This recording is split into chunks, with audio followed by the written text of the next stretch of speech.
पूरी दुनिया में ठाकुर जी का बड़ा श्रृंगार सवेरे होता है। जैसे राधा रमन जी जाओ, राधा वल्लभ जी, बिहारी जी जाओ, तो सुबह सुबह श्रृंगार आरती जब होती है तब ठाकुर जी पूरा श्रृंगार कर लेते हैं, मुकुट से लेकर के पैर तक का। शयन आरती में लगभग सारे मंदिरों में श्रृंगार घट जाता है, ठाकुर जी की पाग हल्की कर देते हैं, पोशाक हल्की कर देते हैं, आभूषण हल्के कर देते हैं। पर जगन्नाथपुरी में उल्टा है। जगन्नाथपुरी में शयन श्रृंगार का नाम ही है बड़ श्रृंगार, बड़ा श्रृंगार।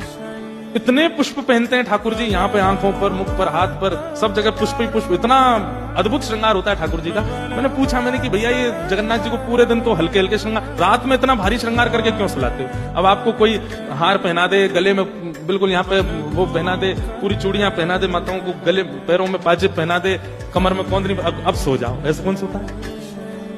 भाइयों को कहे टाई लगा लो, कोट पहन लो, नीचे पजामा पहन लो, मोजे पहन लो, शूज पहन, अब सो जाओ, ऐसे कौन सोता है?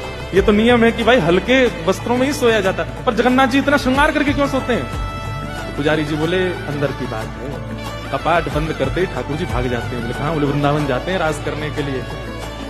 तो मैंने कि रास तो सारे ठाकुर जी करते हैं। राधा रमन जी भी कपाट बंद होने के बाद रास में चले जाते हैं, राधा वल्लभ जी रास में जाते हैं, बिहारी जी भी रास में जाते हैं, उनका तो इतना श्रृंगार होता नहीं। तो पुजारी जी कितनी अच्छी बात बोले कि जो जगन्नाथपुरी में ठाकुर जी है ना, वो प्रेम विगलित ठाकुर, पिघले हुए ठाकुर जी, उनके हाथ नहीं है, उनके पैर नहीं है, उनके मुख नहीं है। तो बोले राधा रमन, राधा वल्लभ, बिहारी जी आदि इन सबके तो हाथ हैं। कपाट बंद करके पुजारी गए, ये खुद ही अपने सिर कानन में कुंडल पहन लेते हैं, सिर पे मुकुट पहन लेते हैं, गले में हार पहन लेते हैं, कड़ूला पहन के, पाजेब पहन के भागते हैं रास में। पर हमारे जगन्नाथ जी के हाथ पाम नहीं है, इसलिए पुजारी श्रृंगार करके इनको शयन में भेजते हैं। जाओ अब रास में जाओ।